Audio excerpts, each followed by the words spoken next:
আসসালামু আলাইকুম ওয়া রাহমাতুল্লাহি ওয়া বারাকাতুহু। প্রিয় ভাই ও বোনেরা, আশা করছি সবাই ভালো আছেন। আজকে আমরা আরো কয়েকটি নতুন অক্ষর চিনব ইনশাআল্লাহ। শুরুতেই দেখুন প্রিয় বন্ধুরা, আমপাড়া কোটা যার নাই ফোঁটা। এই যে অনেকটা এই যে আমপাড়া কোটার মতন দেখা যায়। আপনারা একটু আপনারা স্ক্রিনে দেখতে পাচ্ছেন যে আমপাড়া কোটার মতন দেখা যাচ্ছে, যার কোনো ফোঁটা নাই। তার নাম হচ্ছে হা। হা এটা কিন্তু লম্বা হা, এটা লম্বা হা। হা উচ্চারণে গলায় শাসা শব্দ হবে গলার মধ্যে। হা। বিসমিল্লাহির রহমানির রহিম। রহমানির রহিম। আলহামদু। আলহামদু। এখানে হা, লম্বা হা। আমরা একটু সতর্কতার সাথে এটা উচ্চারণ করব। হা। কিন্তু আরেকটা আছে হা। এই হার সাথে মেলানো যাবে না। এটা হচ্ছে হা। আলহামদু। এখানে অনেক জায়গায় কিন্তু উচ্চারণের উচ্চারণে ভুল হলে আবার অর্থের পরিবর্তনও হতে পারে। এই কারণে আমরা একটু সতর্ক থাকবো। তাহলে এটা হচ্ছে লম্বা হা। লম্বা হা উচ্চারণে গলায় শাসা শব্দ হয়। তাহলে আমরা একটু এখানে দেখি। হামজা জবর আ, হা জবর হা। আহা দাল দুই পেশ দুন। আহাদুন। হাবিবা। হালিমা। রহিমা। রিহানা। এভাবে করে নিচের পড়াগুলো একটু বানান করে করে আপনারা একটু পড়ার চেষ্টা করবেন। এরপর বন্ধুরা, একই রকম দেখতে, কিন্তু যদি এই মাঝখানে একটা যদি ফোঁটা হয়, আর এই যে আমপাড়া কোটা এর নিচে যদি একটা, এটা মূলত নিচেই ফোঁটা, হ্যাঁ, এই যে নিচেই ফোঁটা, এই যে আমপাড়া কোটা তার নিচে যদি একটা ফোঁটা হয়, এখানে আরেকটা রূপও রয়েছে দেখুন মাঝখানে। এটা আমি লিখতে পারতেছি না, এটা আমি লিখতে পারছি না, এখানে এটা একটু জটিল মতো, লিখতে পারছি না। তো এই যে এটাও হচ্ছে হা। ঠিক আছে? যদি ফোঁটা না থাকে তাহলে হবে হা। যদি নিচে একটা ফোঁটা আসে, এই যে নিচে একটা ফোঁটা আসলো, এখন এটা হচ্ছে জিম। যদি নিচে একটা ফোঁটা আসে তাহলে হবে জিম। আর মাঝে একটা ফোঁটা আসলে তাহলে ওইটা হবে জিম। আমরা পড়তে পড়তে বুঝে যাবো ইনশাআল্লাহ, চিনে যাব।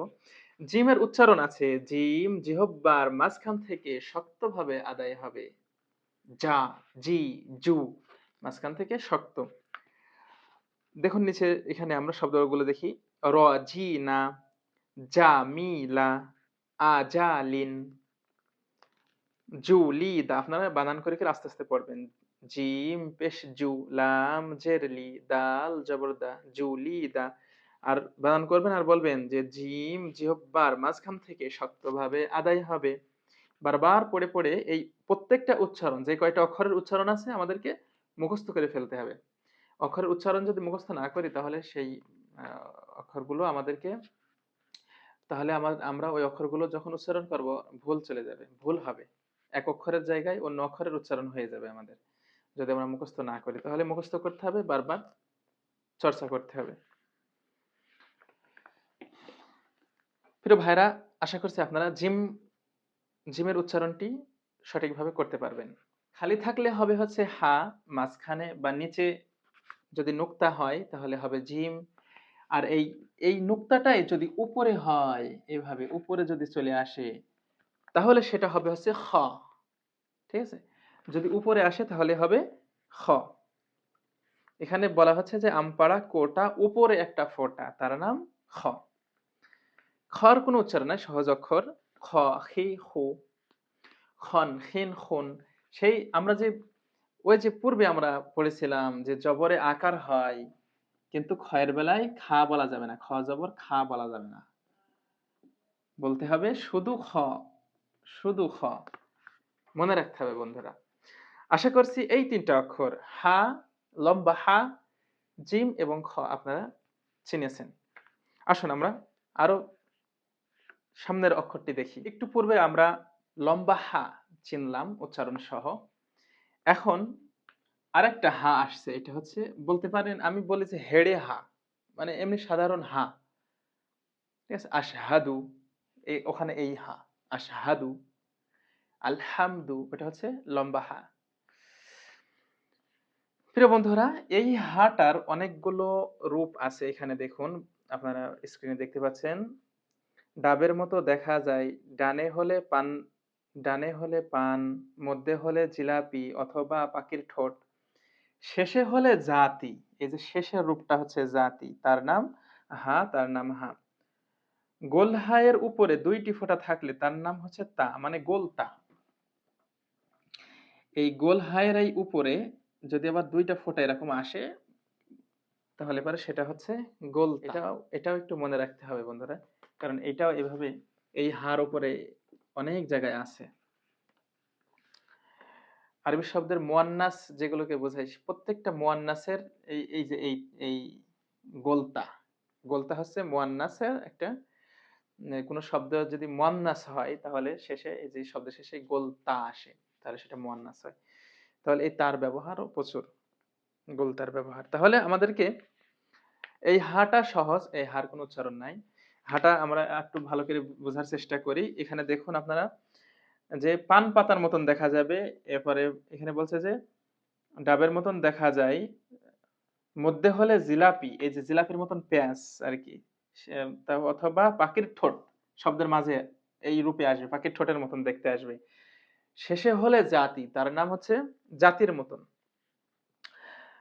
জাতি তার নাম, ওই আগেকার যুগে সম্ভবত এই জাতি ছিল। শেষে সেটা বলতেছে। আমরা সামনে পড়তে পড়তে এই অক্ষরগুলো সব ভালোভাবে চিনে যাব বন্ধুরা। আমরা আরো সামনে অনেক পড়বো এগুলো, বারবার অক্ষরের রূপান্তর দেখবো, তখন ভালোভাবে আমরা শিখে যাব।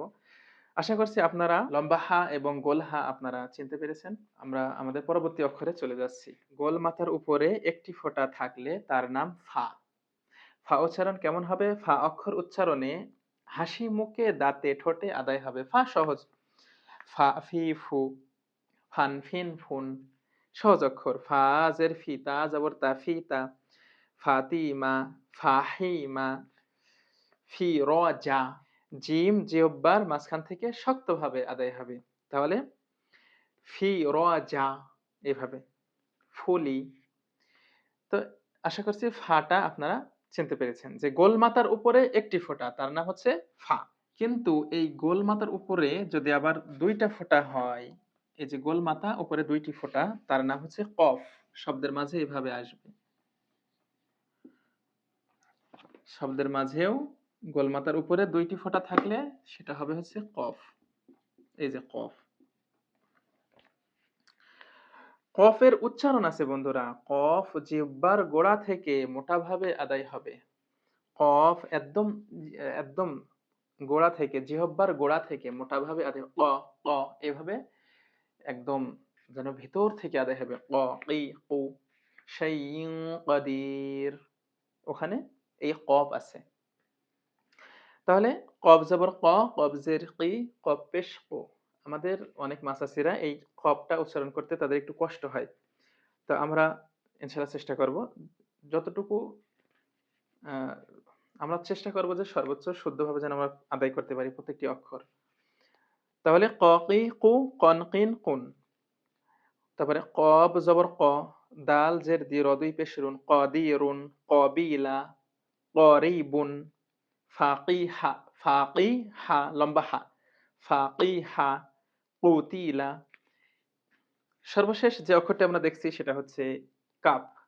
বলছে নৌকার মতন দেখা যায়, নৌকার মতো দেখা যায়, ডান মাথা উঁচু, মাঝখানে পেঁচানো। এই যে মাঝখানে এসের মতন, অনেকটা ইংরেজি এসের মতো পেঁচানো। যদি নৌকা না থাকে, বকের গলার মতো দেখা যায়, তার নাম কাপ। সহজ, অনেকটা ইংরেজি এসের মতন এরকম দেখা যাবে, সেটা হচ্ছে কাপ। কাপের কোনো উচ্চারণ নেই, সহজ অক্ষর কা কি কু। কিন্তু একটু পূর্বেই আমরা দেখলাম ক কি কু, কফ, কফ আর কাফ আমাদেরকে আলাদা করতে হবে। ক কি কু, ক কি কু, আর এটা হচ্ছে কা কি কু। এটা সহজ অক্ষর। কাপ দুই জবর কান, কাপ দুই জের কিন, কাপ দুই পেশ কুন, কান কিন কুন, কাপ জবর কা, কাপ পেশ কু, কা কু, কাপ জবর কা, কাপ জের কি, মিম জবর মা, কা কি মা। এভাবে করে নিচের শব্দগুলো আপনারা একটু দেখার চেষ্টা করবেন। প্রিয় ভাই ও বোনেরা, সকলেই ভালো থাকবেন, সুস্থ থাকবেন। দেখা হবে পরবর্তী ক্লাসে।